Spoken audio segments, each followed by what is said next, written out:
This video today is going to be a fairly long video. It is going to cover the top 10 questions that new American Mah Jongg players have in regard to playing American Mah Jongg. And I'm hoping that this can be a resource for you to be able to look back on and go through. I'm going to have chapters, so you'll be able to find a subject matter easy, such as joker exchanges, discards, dead hands, how to pick a hand, the Charleston, etc., etc. I'm really excited about this video. I remember when I learned to play Mah Jongg in the late 90s, it was not a pleasant experience. I was really frustrated. I was overwhelmed. I didn't feel very smart, but I really enjoyed spending time with my friends. So I just kept playing. I used to get my card, the National Mah Jongg League card, at a game store called Games of Berkeley. And when I saw what I saw was the instructions, or they're actually instructions on the back of the card. I thought that was it. I didn't realize there was actually a National Mah Jongg League that I could get a booklet from and have more information and learn the game better. So, I mean, I can just remember looking at the 3 panels of cards, looking at all those hands, looking at my 13 tiles and trying to figure out how to put together a hand. I don't remember understanding about categories and moving towards a category. So I was trying to create hands out of all the hands on the card, not just an area or a section.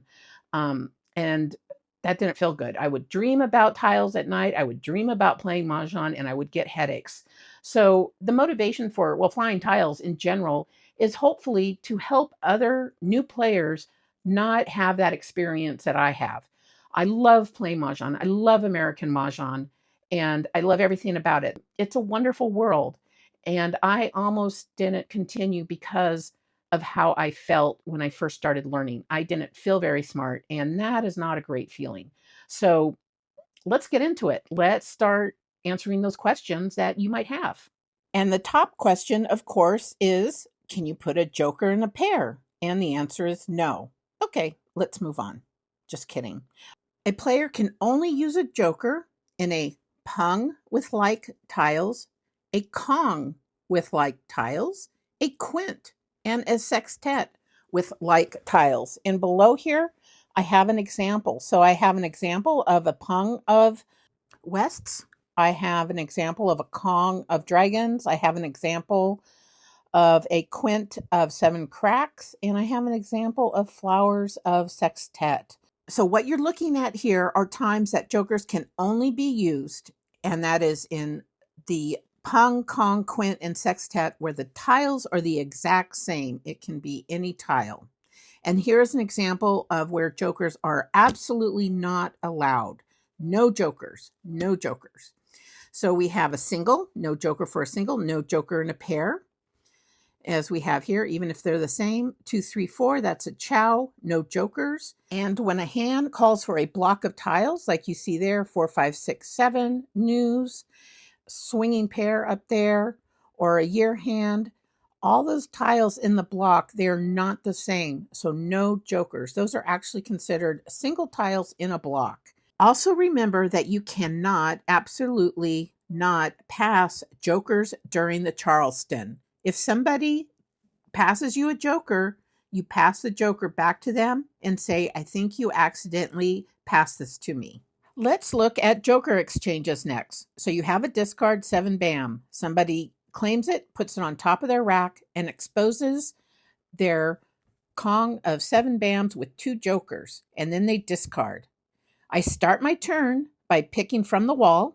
I have a 7 bam. I say, joker, may I have one of your joker, please? And they say, yes, here you go. You want to do it hand by hand, and then you place that in your rack. A player is also allowed to do multiple joker exchanges during their turn, during the joker exchange. So here I have 2 7 bams. I can get both of those jokers. Joker, please. And they cannot refuse. They have to do the joker exchange. Players need to be very clear about their intention in regard to joker exchanges.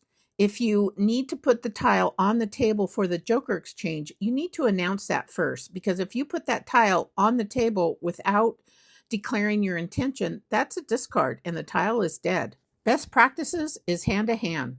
So here a 7 bam was discarded. I'm going to discard a Joker. I can say, call it 7 bam after the last card.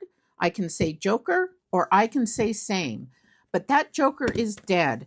It cannot be reclaimed. It cannot be claimed as a 7 bam. Exchanges can only be a face tile for a Joker, not a Joker for a face tile. If I need a pair of soaps here, I cannot take a Joker and say, I'm going to take this soap so I can make a pair.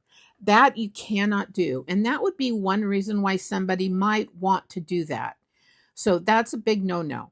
And that question does come up a lot. Here are a couple of very important points. You have to start your turn before you do your Joker exchange. So either you pick from the wall or you claim a discard, then you do your Joker exchange. All the information you need for Joker exchanges is on page 23 and 24 of Mah Jongg Made Easy. One last important point. If you pick from the wall, and that is a valid tile for a Joker exchange, you can immediately do that Joker exchange. That tile does not have to go in the slanted part of the rack. And when you're in the middle of a Joker exchange, the previous discarded tile cannot be claimed by another player because you are in the middle of a Joker exchange, even if that picked tile from the wall did not go in the slanted part of your rack. Let's move on to answering some questions about discards. So what I have here is I have a sample hand, and the orange tiles represent the missing tiles that I need to make a hand. So I need a 3 bam, a 7 crack or a Joker, or 7 dot and a Joker. And then what I have to, the tiles I have for discard are East, 6 bam, and a red dragon. So somebody discards a 7 crack. I say, wait, call. I put it on top of my rack. When it goes on top of my rack, or I have exposed my other tiles that go with that, I am committed to that call. Up until that point, I could say, I don't want it, even though I said call. So when the tile goes on top of your rack or the other tiles go there, then you have to take it. Okay, so the next discard is a 3 bam. I need a 3 bam. Can I call that tile? What do you think? No, because it is in a swinging pair block and all those tiles are different. I cannot accept it. Oh, look, I got a 7 crack. All right, I can do my own Joker exchange. That is totally legal. And then I do my discard. Wow, I'm looking pretty good here. Okay, moving along. So all I need is a 3 bam. And at that point, I can call Mah Jongg. So I can't do any Jokers in that block of 1, 3, 5, 7, 7, 9. Somebody discards a 3 bam. Can I call it? Yes. Why? Because that is my tile for Mah Jongg. So when my tile for Mah Jongg is in a block or in a pair or a single tile, I can call that for Mah Jongg. I just cannot call it for an exposure that does not include a Mah Jongg. This is one of my favorite hands to make. It's a lot of fun, and it's actually not that difficult it's not difficult for me if I'm paying attention. Let's just say that. Okay, let's move on to the next example. What I'm doing here, this is the closed hand in the 1, 3, 5, 7, 9 category. So it's a pair of flowers, a 1, 3, 5 tile block, and then we have a pung of 7, a pung of 9, and a pung of opposite suited dragon. So we have a discard of a flower. Will I be able to claim that discard for Mah Jongg? And the answer is yes. So I can claim that discard for Mah Jongg in a closed hand. That is perfectly acceptable. I just cannot create any exposures from discards in a closed hand. And there we go. A beautiful hand right there. Next, we'll be looking at the National Mah Jongg League card and decoding it. This information is not just for this year, which is 2026. This information can be used for all cards, present and past. So on the back of the cards, you have the instructions or you have directions. So you have all the directions you need.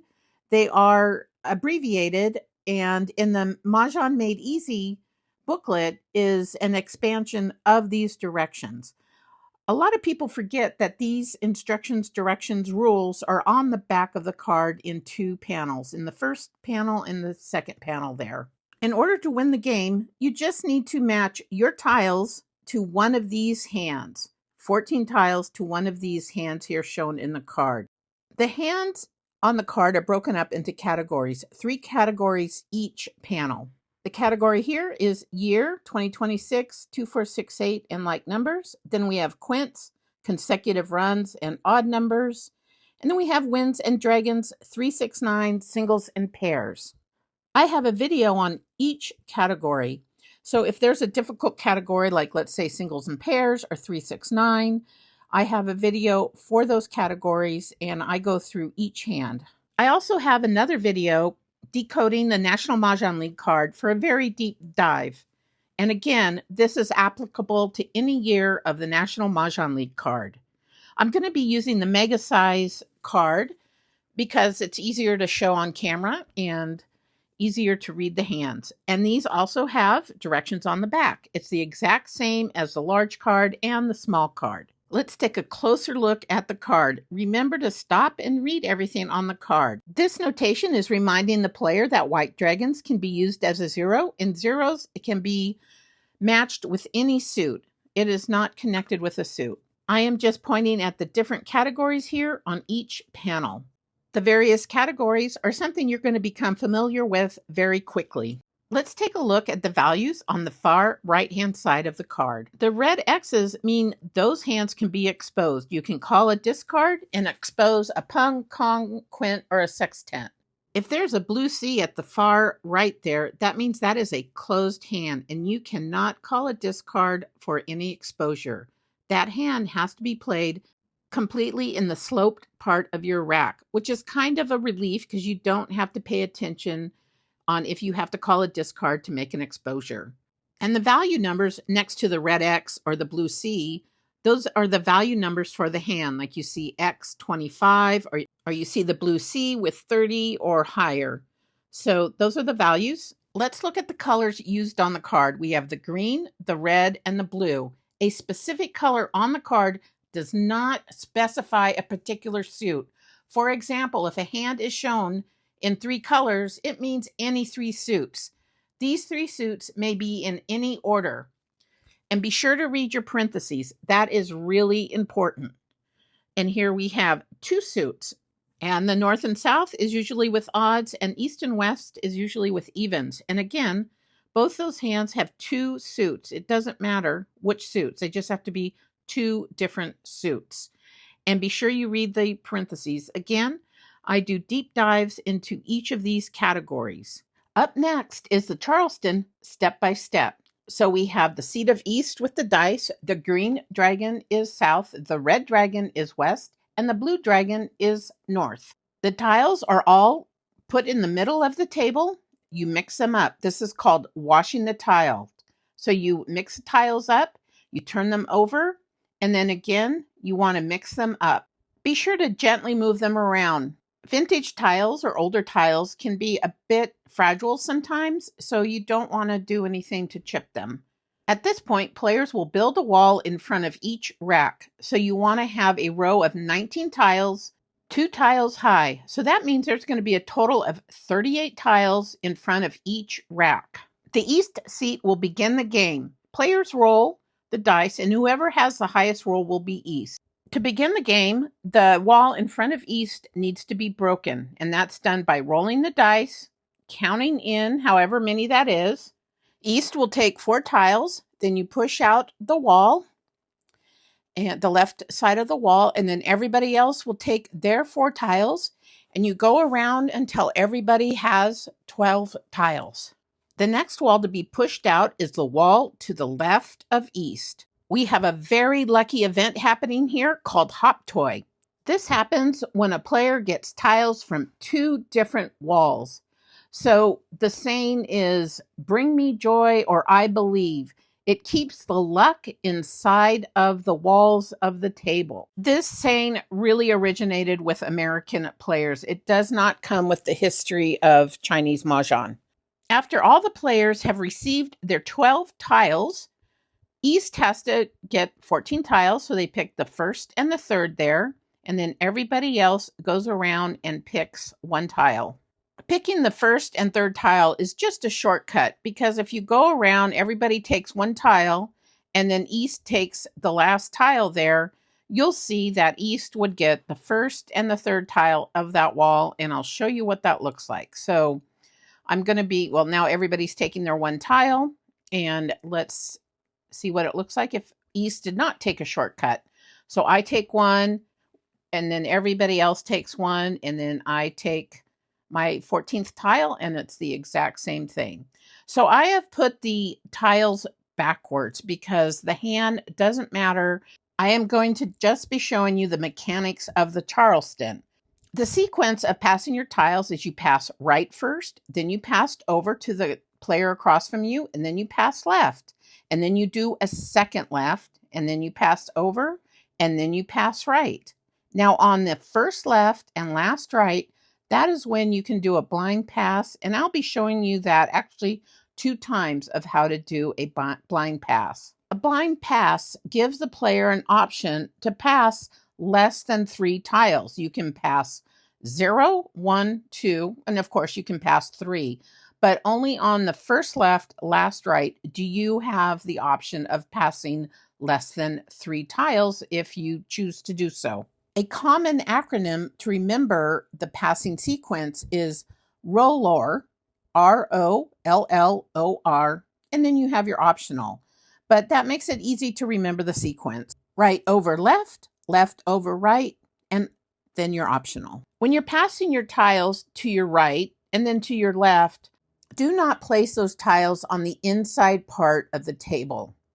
It gets too confusing. People get too mixed up. Keep those tile passes on the outside of the racks. And I'm picking my 3 tiles here, turning them face down, and I'm passing that to my right. That is my first right. And I'm receiving my first right. I am strategically putting those tiles in my hand, so the next pass will be over to the player across from me. I'm picking my 3 tiles. Now you are going to have to pass on the inside of the table here, and you pass them across, and then I will be receiving. And here are my 3 tiles from the player across from me. And again, I strategically put these tiles into my hand. So now we have our first left. Being the first left, I can pass 0, 1, 2, or 3. So I only want to pass 1. So note here, I'm getting 3 tiles from the player to my right. Players, do not look at these tiles. You don't get a choice. So I need to pick one of those tiles to replace the one that I'm passing. And you just pick one from the 3 that you got from the player on your left. After I do that, I pass along the other 2 tiles there to my player on the left. So my player on the left will get 3 tiles. And now we're doing a second left. Now, see how I'm making a tower? That tower is just kind of like a bookmark reminding players that we're on our second left. It can be easy to get a bit disoriented or wondering what pass am I up to. So now I'm going to do my second over or my second across, and I pass it across, and then I get 3 from the player that's across from me, and I assimilate those into my hand. Now I'm on my last right, and again, I can do a blind pass here. All right, so it looks like I'm going to pass 2. So the player to the right needs to have 3. So here comes in the 3. I pass along 1 more, and I keep 2.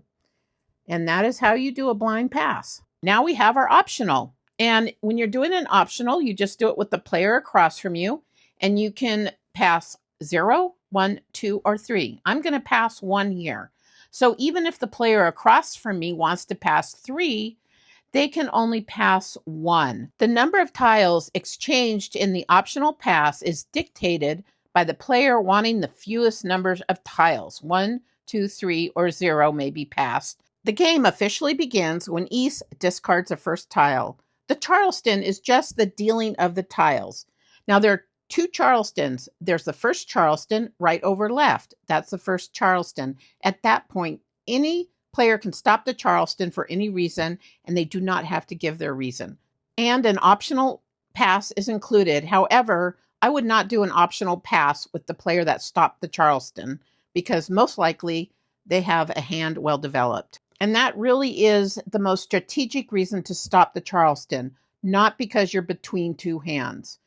And we can discuss that later. Okay, let's move into how to pick a hand. I have set up the Charleston passes, which I'm pointing at right now. So there are 6 rows, 3 tiles each, representing right over left and left over right.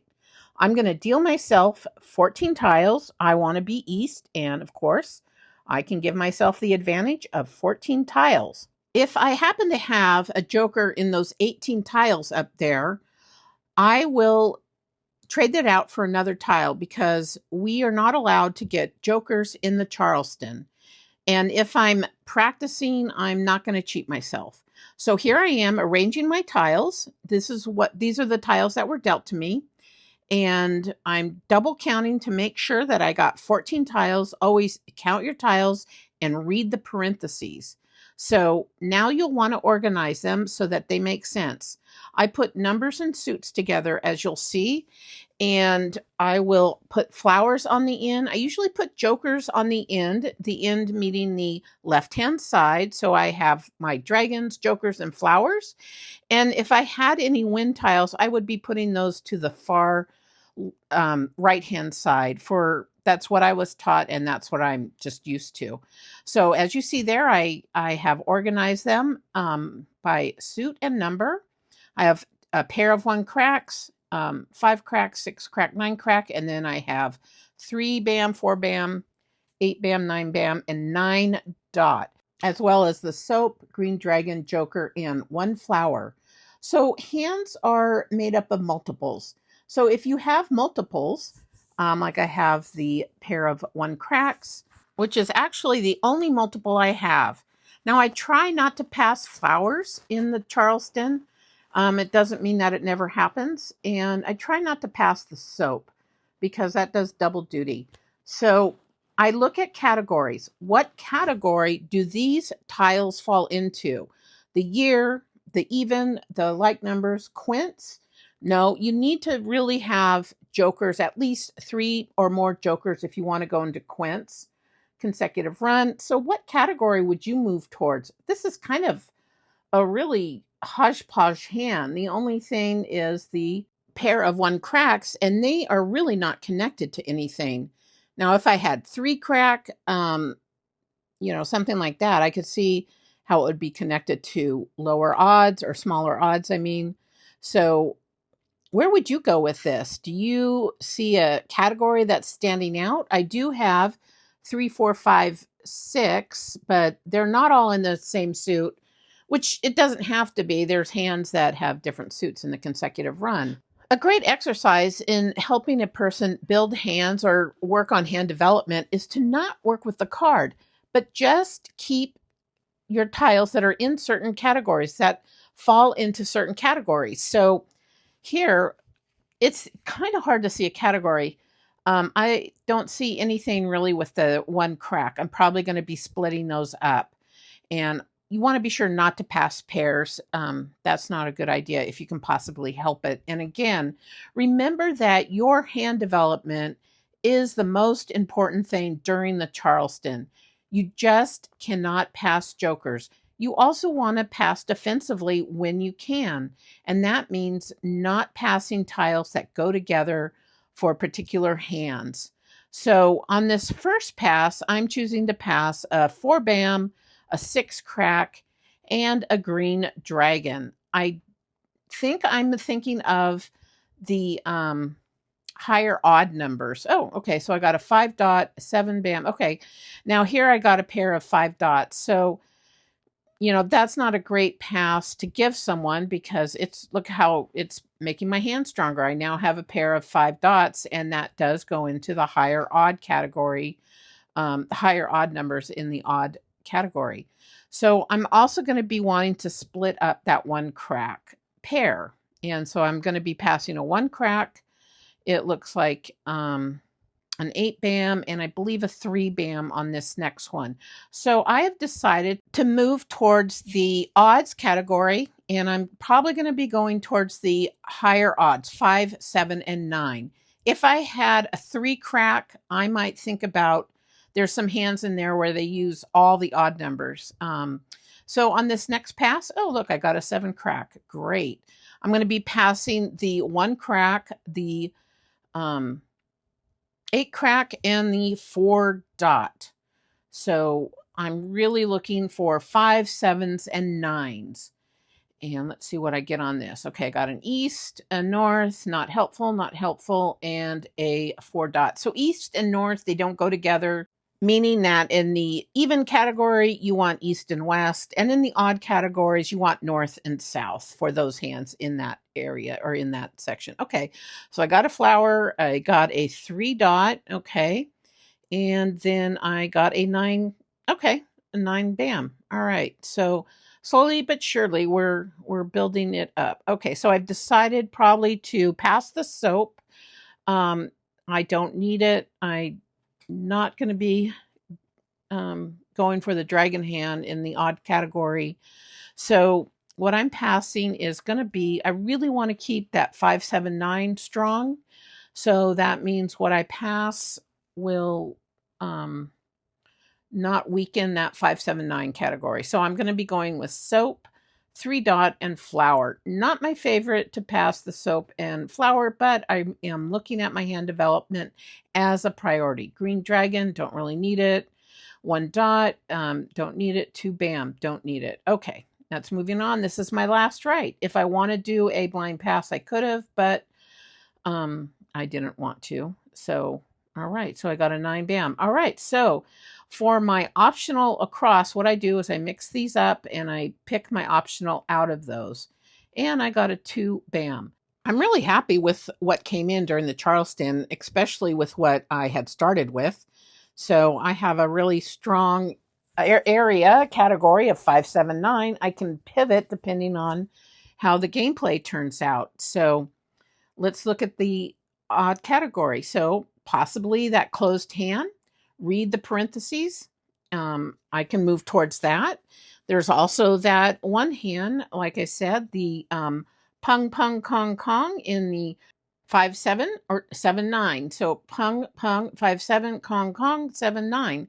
So I can do a lot of movement around in the odds category, in the upper odds category, the higher numbers in the odd category.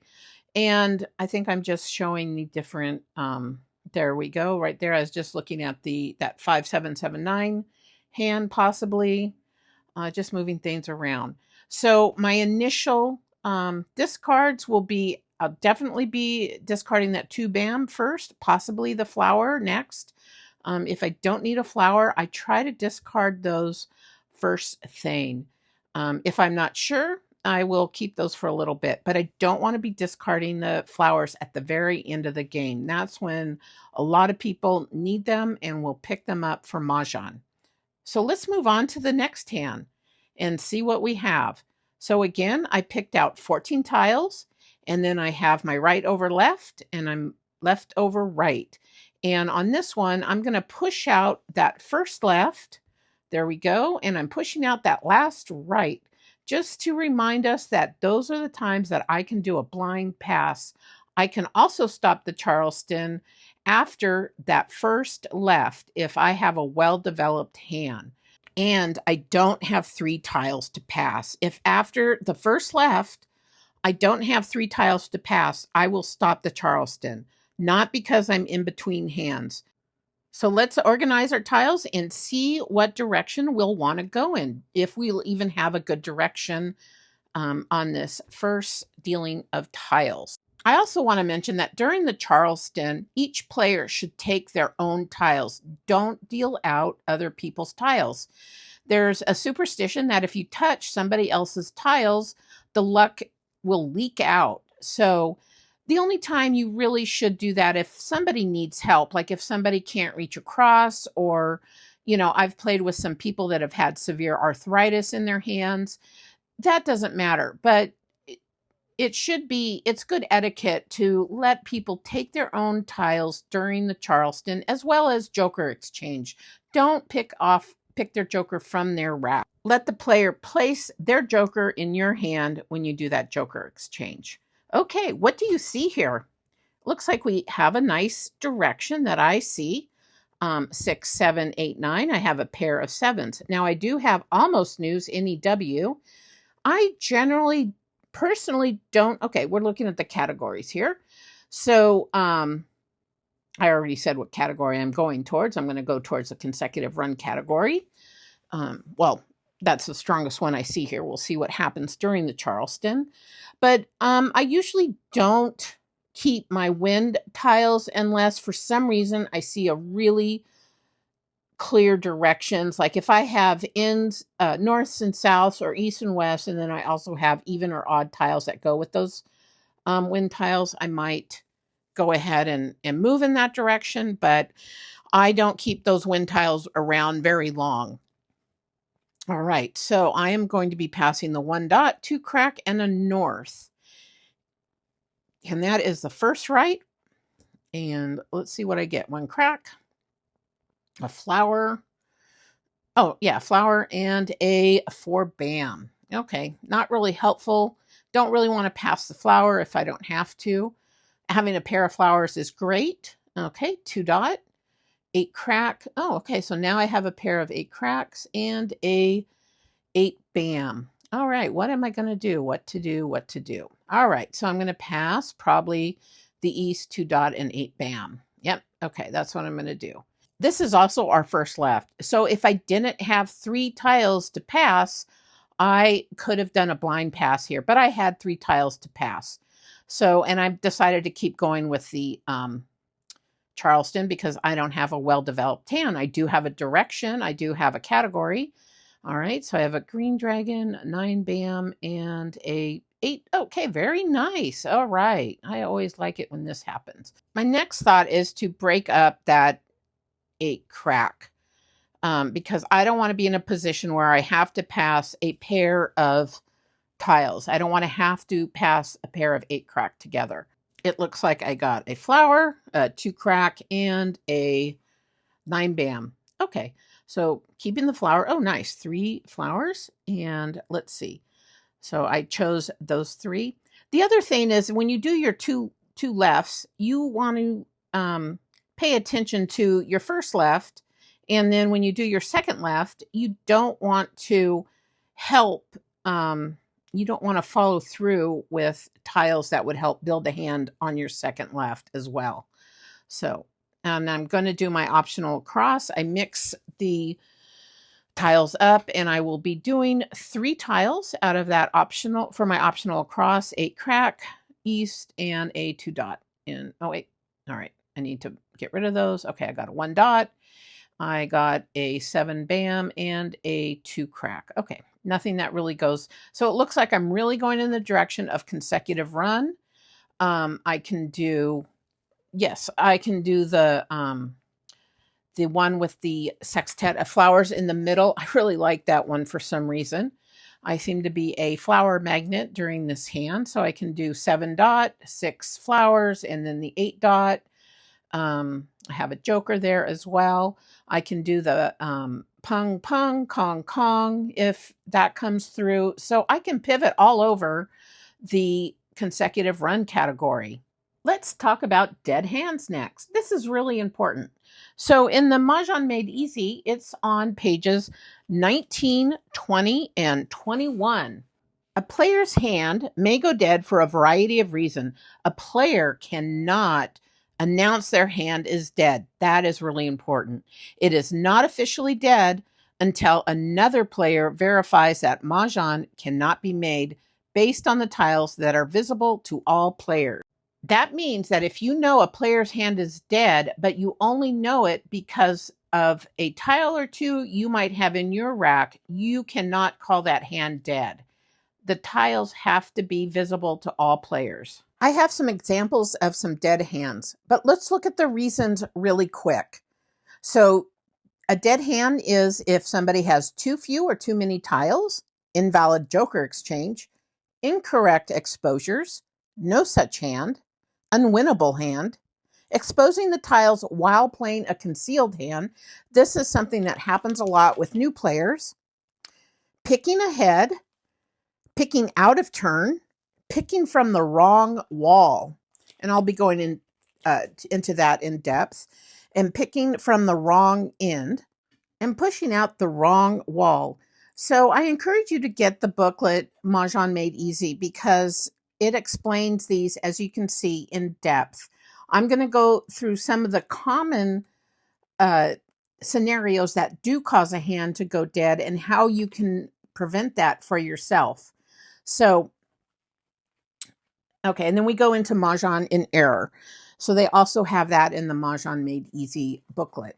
So here are 3 hands, and I want you to take a look. So we have a pung of 4 cracks, a pung of 4 dots. What is the problem with that hand? We have 9 cracks and a pung of 9 cracks and a Kong of green dragons. And then we have a pung of 9 dots and a block of news, NEWS.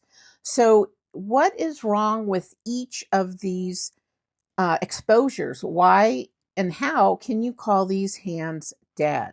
And this is where it's really important that you have a sense of the card. You don't have to memorize the hands, but having an understanding will help you look in the direction when you see that something is off, and you can double check it. So I'll give you a second here and to look this over, and you can put it on pause if you'd like.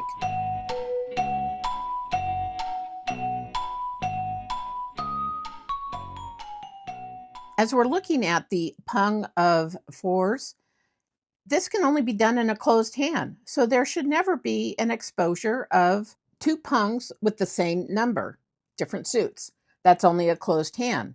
So looking at the second one here, what's the issue with 9 crack and a Kong of green dragons? Is it because that suit of pungs needs to match the dragon? So should that be red dragons and not green dragons? Let's look at the card. So there it is. But wait, there's a second hand, and there is nothing wrong with those exposures to cause the hand to go dead. All right, so tell me what the issue is with this one. So this is in a 369. This hand's in the 369 category. And the issue is those should never be exposed. News is never exposed. The only time single block tiles are exposed is if you're in the process of putting up a Mah Jongg. So those should always be in the slanted part of your rack. I'm going to show you how to never ever pick from the wrong end of the wall so that you will not be called dead. So here I am breaking the wall like we do in the Charleston. I'm picking my tiles. Everybody else will pick their tiles. You never deal out anybody's tiles because that will take the luck out of them. And it also says that it's bad etiquette in the National Mah Jongg League book, Mah Jongg Made Easy. We are focusing to the tiles in front of East that are to the right. You want to be sure that you always keep those to the right. And the reason for that is the last part of the wall to pick from. This is your compass. So when you push out your walls, you know that you're going to be moving around clockwise, picking the tiles clockwise, moving towards that last wall, which is in front of East rack. So when you get turned around, don't think about the walls. Think about East. East remaining wall is your compass. East always has the unplayed tiles sitting flush against the right side of the rack. Once you find that compass wall, simply continue picking tiles clockwise around the table. And what I'm noting here is sometimes people don't push the walls out at a 45-degree angle. They'll push them out flat. You can still find your way.